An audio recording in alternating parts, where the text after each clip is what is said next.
Chinese stock market crash leads to frequent reports of investor suicides. Kyle Bass, why investors should withdraw from China. Hunan man stuck in traffic for 50 hours amid blizzard, numerous cars abandoned. U.S. Congressman, Beijing is creating an empire exploiting international financial systems.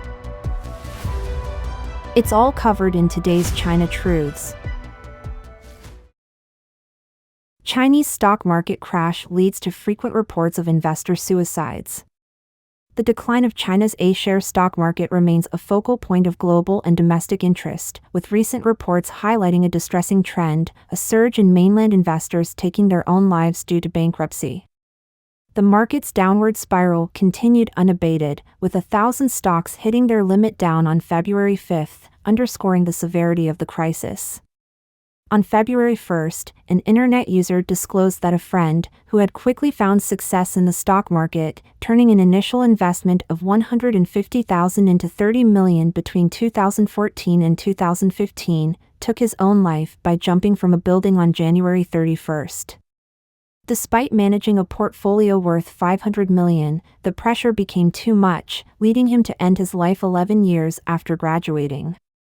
Another tragic story unfolded on February 2nd, when a man, devastated by massive losses from his investment in Longi Green Energy and facing total financial ruin and a debt of $1.5 million to the bank, expressed his disdain for this predatory society with a final farewell forever before jumping from a skyscraper. Similarly, a female investor, after losing $2 million, her savings of 15 years, also resorted to jumping from a building, adding to the grim tally of despair within the stock market community. This wave of despair quickly became a trending topic on Weibo, Tushio, and Douyin, reflecting the widespread anxiety and grief among investors. In a stark indication of the crisis's depth, a Shanghai shopping mall installed safety nets in January to prevent despondent investors from jumping off buildings, prompting speculative comments about whether the Huangpu River would be next to need covering. Furthermore, there were reports of 4 business owners in a bonded area taking their own life by jumping, signaling that the crisis might be far from over. In response to these tragic incidents, a variety of protest methods have been adopted by investors. Some have gone as far as mailing feces to the Shanghai Stock Exchange, others have organized collective protests, and there have even been public cries for rebellion.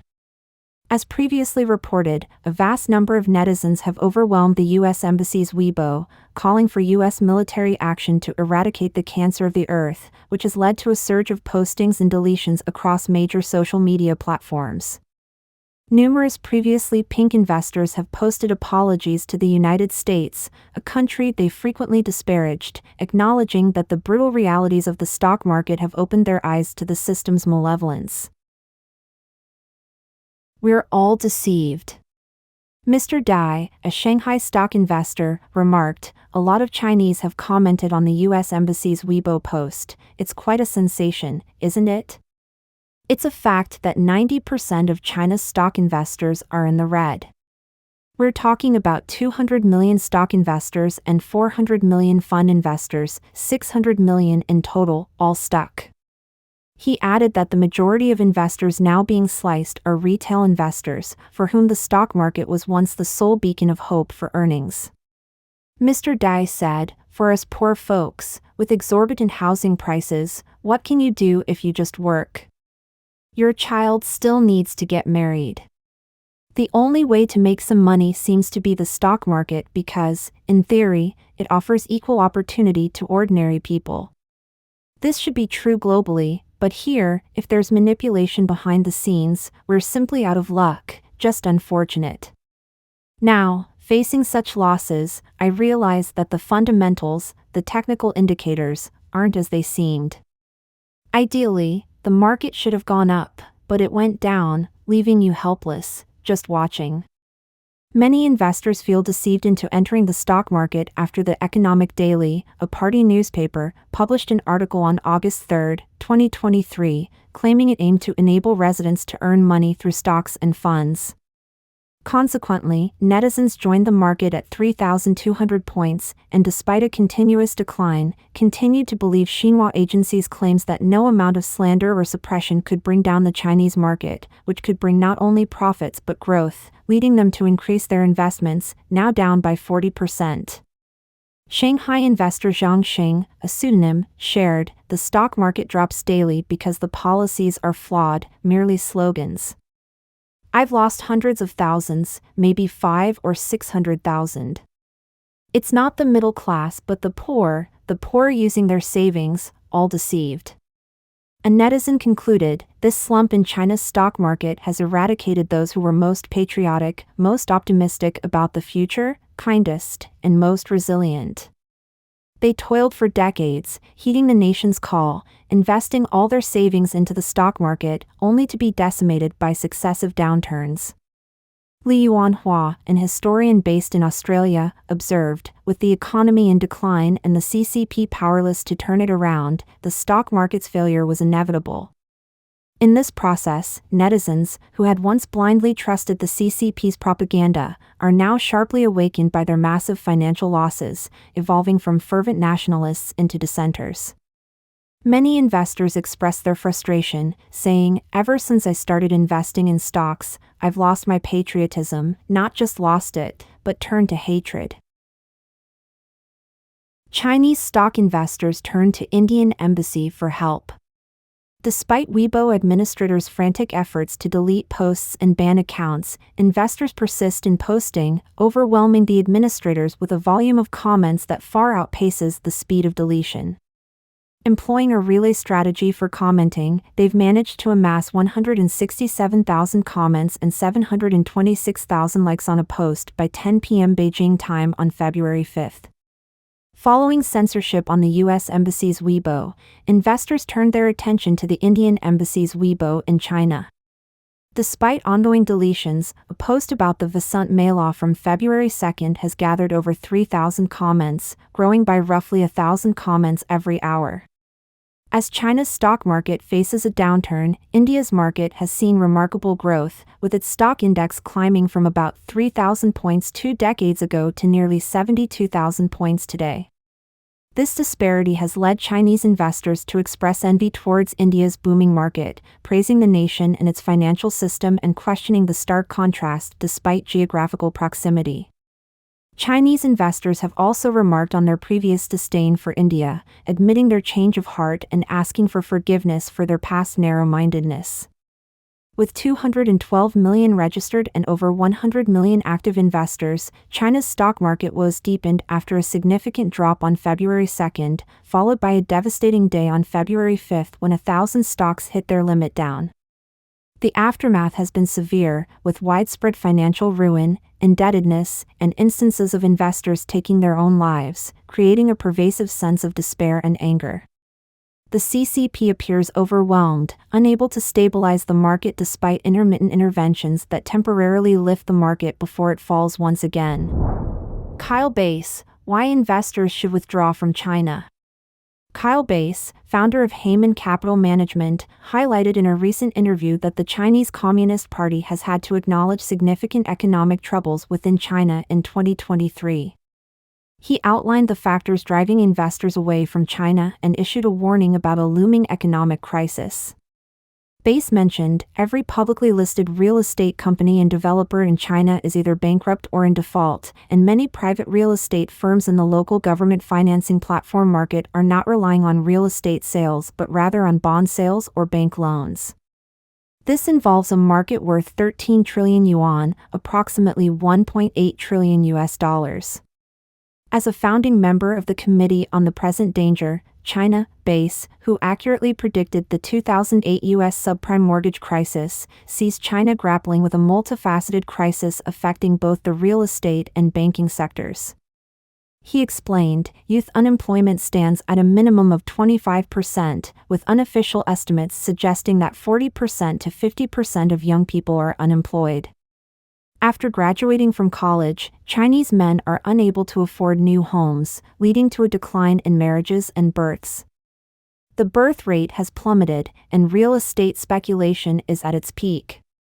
Approximately one-third to 45% of bank assets are tied to real estate loans in China and Hong Kong. China is facing a perfect economic storm, coinciding with the highest global geopolitical tensions in decades. They're in deep trouble.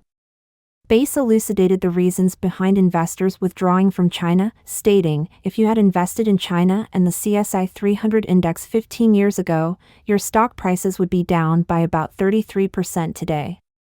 People wonder, what do you mean? I thought China was an economic miracle. It was indeed a miracle, but one with Chinese characteristics that favored the CCP and its elite. He also pointed out the deteriorating investment climate in Hong Kong following the CCP's enactment of the National Security Law, which resulted in substantial withdrawal of foreign investments. After the CCP implemented the National Security Law and took over Hong Kong at the end of 2019, what happened to the Hang Seng Index? It plummeted by 40%. If you continued to invest over the last 4 years, you would have experienced annual losses. Base emphasized that the CCP's high-profile threats regarding the unification of Taiwan are aimed at inciting national sentiment and diverting attention away from the internal economic crisis. He stated, "Their situation is precarious." China is the world's largest importer of crude oil, bringing in 12 million barrels daily, the largest importer of liquefied natural gas, and relies on imports for 40% of its food. All of these crucial imports must be paid for in dollars. Hunan man stuck in traffic for 50 hours amid blizzard, numerous cars abandoned. On the eve of the Chinese New Year, many regions continued to be hit by freezing rain and snow. As of 8 a.m. on February 5, 210 road sections spanning 16 provinces, autonomous regions, and municipalities were closed. This resulted in a total of 1,665 toll booths being forced to close, and numerous vehicles returning home becoming stranded on highways. Videos circulating on the internet depict the plight of stranded vehicle owners who ran out of food and resorted to climbing over guardrails to purchase biscuits and instant noodles in nearby villages to alleviate their hunger. In Xili County, eastern Zhangjiajie City, Hunan, where heavy snowfall occurred, the highways were congested, and service areas were overwhelmed. A young man had been stuck for over 50 hours and tearfully expressed his desire to go home. Another self-driving car owner told the media that a journey that usually takes a little over an hour took 11.5 hours. Along the way, many vehicles were temporarily abandoned, and some individuals resorted to walking back home. On February 4, several netizens took to Weibo to seek help. They were trapped on a Hubei expressway for 17 hours, with road closures, traffic jams, no fuel for their vehicles, a shortage of food and hot water, and difficulty reaching rescue hotlines. In response, some netizens lamented, "The New Year holiday is only a few days long, and the roads have been jammed for 2 or 3 days. What's left?" Plus, enduring the cold and hunger. The blizzard weather has also affected train and flight operations. A video circulating online shows announcements at a Hubei train station repeatedly informing passengers that none of the trains can depart today and urging everyone to quickly request refunds. On February 4, at Wuhan Tianhe Airport, a woman posted a video stating that she had been stranded at the airport for 30 hours. She had only slept for 2.5 hours at the airport's arranged hotel. Passengers were repeatedly boarding and disembarking, with some passengers fainting. Airport staff were providing emergency assistance. U.S. Congressman, Beijing is creating an empire exploiting international financial systems. According to a U.S. congressman, the CCP regime is exploiting international financial systems and engaging in predatory loan schemes to unfairly advantage itself. In detail, Republican Frank Lucas from Oklahoma said that the CCP is creating economic dependencies to ensure that nations worldwide can't break away from its influence. On February 5, he spoke at the Hudson Institute, a Washington-based conservative think tank, stating, "The Chinese operate by different standards than the rest of the world and, they're creating an empire reminiscent of the colonial period." Mr. Lucas said that the regime was granting lavish spending terms for loans to authoritarian and underdeveloped nations, which he compared to victims of a loan shark. In many instances, he said, the regime knew that the recipients of such financing wouldn't be able to pay and would be subject to stringent terms that further indebted them to Beijing. According to him, the regime has effectively fused its communist political ideology with a one-sided, mercantilist international economic policy. It looks almost like the colonial model. But it's still an old Marxist, communist political system, limiting the power and pushing Beijing to behave more responsibly. According to Mr. Lucas, for Beijing's leadership, blackmailing is just the pattern of business. To counter it, he said the United States should work to limit the regime's power over international financial institutions. Mr. Lucas has sponsored the Protect Taiwan Act, signed into law last month. That bill directs U.S. leadership to exclude China's officials from financial and intergovernmental forums if the regime attempts an invasion of Taiwan. To participate in international institutions, he said, the regime should be required to behave more responsibly. They have benefited from our open society. If they're not going to be a part of our open society, they should not be able to benefit from the chaos that they bring. Similarly, he said that Beijing unfairly advantages itself by manipulating international prices in its favor. In one example, he noted how the regime stockpiles vast quantities of cotton, which it can release or hold at any time to effectively control the price of its imports. One solution to that problem in high-tech sectors would be blanket tariffs or restrictions on U.S. exports to China. Mr. Lucas said that such action is a highly contentious topic in Congress, however, and isn't likely to be legislated anytime soon. He says he's opposed to sweeping restrictions on investing in China. Beijing seeks leverage over U.S. research. Another key area of concern, Mr. Lucas said, is the regime's efforts to gain financial leverage over U.S. institutions of higher education. Beijing has long exploited the U.S. university system, providing large amounts of funding and using myriad talent programs to send its people to be trained in the United States with the requirement they return to China and help develop state programs, including in the military. The regime's nuclear and hypersonic missile programs have both directly benefited from such programs. Mr. Lucas says Congress is working to help research institutions balance their funding sources and to help them change the culture that has fostered dependencies on China. More broadly, foreign funding at U.S. universities has become a topic of concern in national security circles since a 2019 Department of Education investigation found more than $6.5 billion in previously unreported foreign gifts to U.S. universities. Many of those gifts were made by entities with ties to adversarial powers, including in China, Iran, and Russia. Mr. Lucas said, "We're dealing with a porcupine, and we've got to be really careful when we hug it." Let us know your thoughts on today's topic by leaving a comment below. If you found this video helpful, please share it with a friend. It inspires us to continue creating more quality and reliable content. Don't forget to like and subscribe for more interesting insights from China Truths. Thanks for tuning in.